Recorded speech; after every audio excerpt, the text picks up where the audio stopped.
Dubai गया, वहाँ जाकर मैंने देखा कि यहाँ तो अलग टाइप के टेक्सचर्स हो रहे हैं। मेरा दिमाग एकदम शॉक हो गया। मैं कहा ये तो पहली बार देख रहा हूँ, इंडिया में तो टेक्सचर देखने को मिलता ही नहीं था। तो मेरा और इंटरेस्ट बढ़ गया इसके अंदर। फिर मैं उनके साथ काम करता रहा। तकरीबन मैं वहाँ पे 9 साल काम किया। लेकिन एक चीज मैं थोड़े थोड़े नोटिस कर रहा था कि मतलब केमिकल्स थे सारे। मतलब कभी कभी रैशेस पड़ते थे, खुजली भी होती थी हाथों में, आंखों में जलन भी होते थे। मैंने कि ये सारी प्रॉब्लम पेंट की जड़ है और मैं ऐसी प्रोडक्ट बनाऊंगा जो ये प्रॉब्लम मैं फेस कर रहा हूँ हमारे देश में कोई और फेस ना करे। वाह वाह वाह यार। और वो कीड़ा लेके मैं वापस आया इंडिया के अंदर। कमाल करते हो यार तुम तो। कौन से साल में वापस आया? मैं आया 2016 में। वाह, इनक्रेडिबल, वेरी इंस्पायरिंग। मेरा पूरा इंडिया छान मारा, मुझे रॉ मटेरियल इंडिया में मिल गया। मैंने अपने वाइफ के बच्चों के गहने भी बेच दिए। बेच के मैंने वो पैसे इकट्ठे करके मैं रॉ मटेरियल लेके आया। मैं कहा ये मुझे बनाना है, चाहे कुछ भी हो जाए। बनाने के बाद खुद मैंने अपने वॉल पे टेस्ट किया। यकीन नहीं करेंगे, फर्स्ट ट्रायल में 100% सक्सेसफुली रिजल्ट मिला मेरे को। खुशी हुई। अब खुशी होने के बाद फिर एक और प्रॉब्लम सामने आया कि मैं अब इसको सेल कहाँ करूँ। इंडिया की टेक्सचर की मार्केट थी नहीं, मैं इतना पढ़ा लिखा ग्रेजुएट आदमी हूँ नहीं। कोई कहता था कि भाई लैब टेस्टेड है, मैं बोलता था नहीं। पैकिंग अच्छी है, मैं बोलता था नहीं। फैक्ट्री है, मैं बोलता था नहीं, घर पे बना रहा हूँ। तो मतलब कोई भी यकीन करने को तैयार नहीं था कि मैंने ऐसा कुछ प्रोडक्ट बनाया है। और क्योंकि वो प्रूफ करने के लिए मेरे पास कुछ नहीं था। ऐसे ही 6-7 महीने गुजर गए। मैं टूट चुका था, हिम्मत भी टूट चुकी थी। लेकिन गूगल से मुझे मिले। मैंने इनको सब चीज फोन पे ही डिटेल्स दिया। अब ना कर दो तो फोन पे ही कर दो, कोई दिक्कत नहीं है। मैंने फोन पे ही सारी चीजें समझा दी इनको। समझने के बाद इन्होंने मुझे बुलाया और मिलने के बाद इन्होंने उस प्रोडक्ट को पकड़ा और मैंने इनको पकड़ा और आज आपके सामने। वाह। ये वाला जो पोर्शन है आज ही मैंने किया दोपहर को अपने हाथ से। कौन सा पोर्शन? ये कोई स्मेल नहीं है, कुछ नहीं है, और मैंने अपने हाथ से मिक्स करके किया है। वाह, ये तो इनोवेशन हो गया यार। हम लोगों ने जब इस चीज पे काम करना शुरू किया तो एरर कोड फॉर्म हुई। और आप यकीन नहीं करेंगे, जो सबसे पहला प्रोजेक्ट हम लोगों ने किया वो एक बहुत ही बड़े सेलिब्रिटी के घर का था, गौरी खान। और वो खुद इंटीरियर की मतलब काफी मानी जानी उनके लिए मैं उनका मैं पर्सनालिटी है। Yes, I am her vendor now. तो आप पहुंचे कैसे वहां तक? एक्चुअली रेफरेंस आए थे क्योंकि मैं इंटीरियर फील्ड के अंदर हूँ पिछले 6-7 सालों से इंडिया में। उससे पहले I was in middle east. अच्छा। कॉन्सेप्ट क्रिएशन आज मार्केट में बहुत एस्टेब्लिश्ड इंटीरियर कॉन्ट्रैक्टर है। नहीं, एक बात समझ लेते हैं, कॉन्सेप्ट क्रिएशन आपकी इंटीरियर वाली कंपनी है, yes. ARR से अलग। हाँ जी, जो इंटीरियर्स का काम करती है। वाह। और आप क्या करते हैं? आप क्या करते हैं? I'm his father. He's my son in a sense. आपकी इक्विटी स्प्लिट क्या है? I am the owner. Iqbal का 30% स्टेक इन प्रॉफिट्स है। 100% शेयर होल्डिंग आपकी है? 100% शेयर होल्डिंग मेरी है। और आपके लड़के की? कुछ नहीं। लेकिन ये सब काम तो मतलब सोच और आइडिया और जो भी इनोवेशन है ये सब तो इकबाल का है, तो उसको इक्विटी क्यों नहीं है? सर हम जो भी करते हैं मिलके करते हैं। नहीं, आपने मिलके बिल्कुल नहीं करा। अगर आप अच्छे फाउंडर होते, अगर आप अच्छे ओनर होते ना, तो आपको इकबाल को प्रॉफिट शेयर में नहीं, आपको इसे शेयर्स देने चाहिए।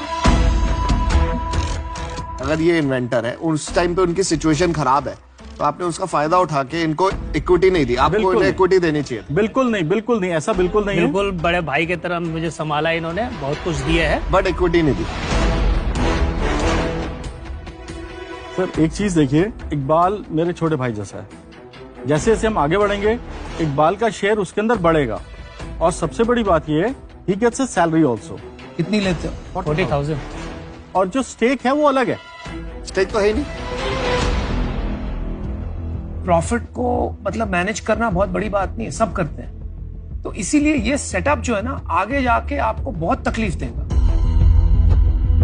एक्चुअली हम लोगों ने कभी इस बारे में बात ही नहीं करी, कभी सोचा भी नहीं। ठीक है, क्योंकि इंटेंशन ऐसी नहीं थी कि भाई मैं उसको यूज करके उसको, ऐसा कुछ नहीं। चलिए आपके बिजनेस पे आ जाते हैं। मान लेते हैं एक बार के लिए कि आपका इंटेंट ठीक है, और अगर कोई इन्वेस्ट करता है तो वो ठीक करना ही पड़ेगा आपको, पेपर वर्क में भी।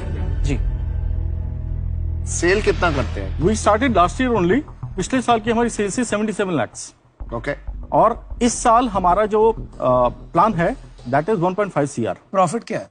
नेट प्रॉफिट इज पिछले साल इट वाज 10%, इस साल इट विल बी 20%. मतलब 1.5 करोड़ की आपने कहा, 1.5 करोड़ की. तो इसमें से 30 लाख रुपया प्रॉफिट है. करेक्ट. तो इसमें से 10 लाख रुपया आप मोहम्मद को दोगे? यस. कंफर्म्ड है ना?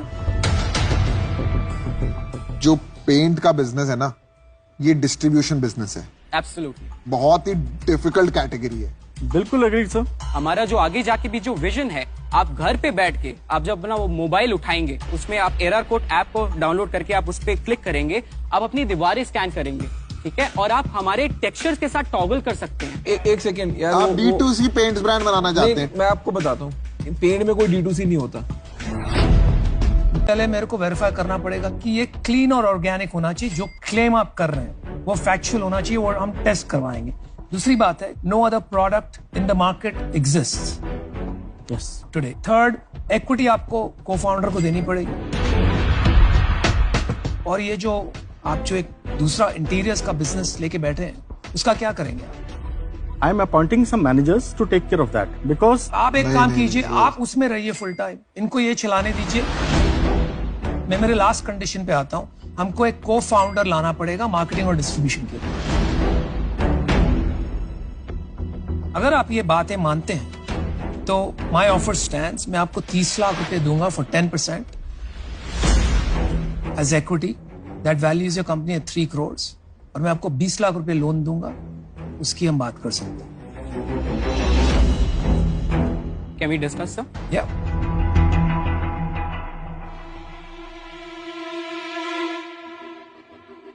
अब देखो, हमें ऑफर ये करना है that we give a 30% stake to Iqbal right away. There's a lot of people who want good finishes in their house, लेकिन मिलती नहीं है. आप ये जो फॉरेन फिनिशेस करवाते हो ना, उसका कॉस्ट आता है 200 से 400 रुपए. मैं भी करवा लूंगा ये. मैं भी 200 से 400 बड़ा रुपए. अच्छा प्रोडक्ट है. इसका कॉस्ट थोड़ा और कम करना पड़ेगा. वो जो कह रहे हैं कि मुझे बाहर होना पड़ेगा, हाँ. Is that acceptable to you guys?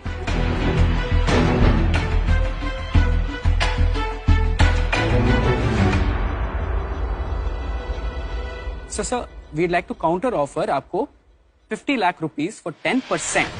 He will sell his company to someone जो भी he finds appropriate. Or somebody manage it. I mean, Somebody I manage will be 100% involved here.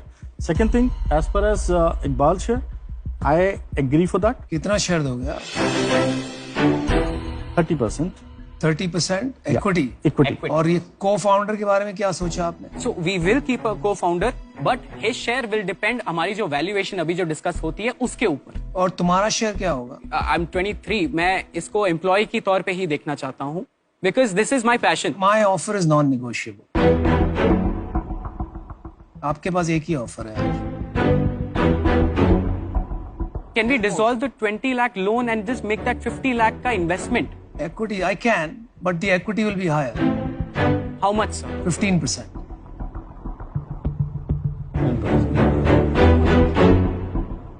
At 15%, 50 lakh पे Yes. हम आपके साथ deal करना चाहते हैं, और एक को फाउंडर भी लाना चाहते हैं हमारे साथ जो मार्केटिंग और लॉजिस्टिक्स का काम देखे. Okay. तो डील पक्की? जी, With all the conditions. with all the conditions. Fantastic. Well done. Congrats, Iqbal. Congratulations. Thank you.